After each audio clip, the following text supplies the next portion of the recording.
Hello, this is Nina Koo, and on this week's A Sensitive Voice, I wanted to talk to you about moving beyond fear. So this was a request I had from somebody I know, a friend of mine, who asked, how do you move beyond fear? And so this one's especially for you, Jen. So fear is a very big topic for highly sensitive people. It goes hand in hand with our need to keep everyone safe and our sort of evolutionary reason for being here on Earth and always being present in the population in a consistent percentage. We're here to keep ourselves and the rest of the population safe.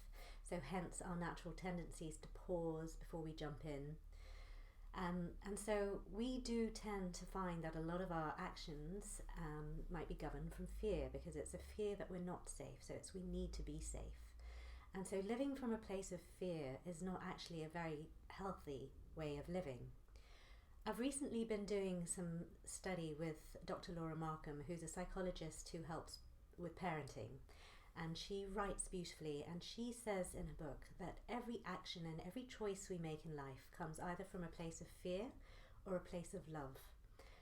And I stopped and I thought about this, and I thought, how can that be? And then I actually observed myself over a couple of days, and I thought, my goodness, she's right.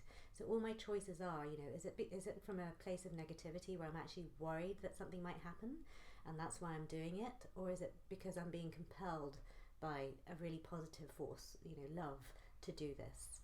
And I think if you stop and just examine your motives for things, you might find that this is the case for you as well.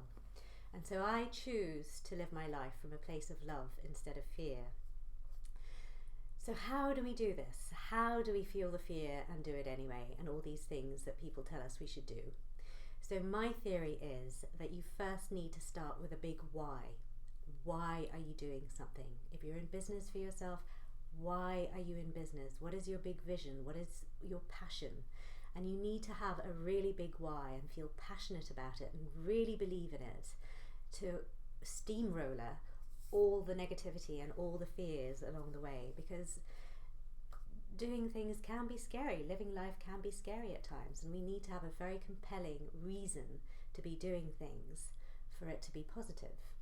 And so I would say that in order to move beyond fear and to feel the fear and do it anyway, you have to have a very compelling, passionate reason for doing what you're doing, whether it's being in business for yourself, working for a company, having children, starting a family, to very mundane everyday things, cooking a meal. Why are you cooking this meal? Is it because you want to nurture and nourish and feed your family or yourselves in the best possible way? Or is it just because you don't want to get hungry, or you're about to go somewhere and you just don't want you don't want your stomach to growl?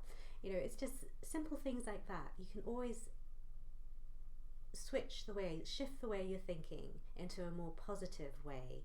And if you come in your life from a positive intention, that's really going to help whenever any little self-doubt crops up, any negative voices in your head going, I'm not good enough, or who am I to be doing this?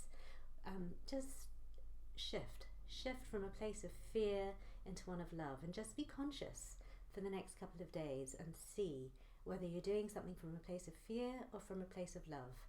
And then find yourself a big why, and I can guarantee that it's going to really help you move beyond the fear. So I hope you found that useful. That was Nina Koo on The Sensitive Voice, helping the world see sensitive in a positive light. I'll see you in the next video.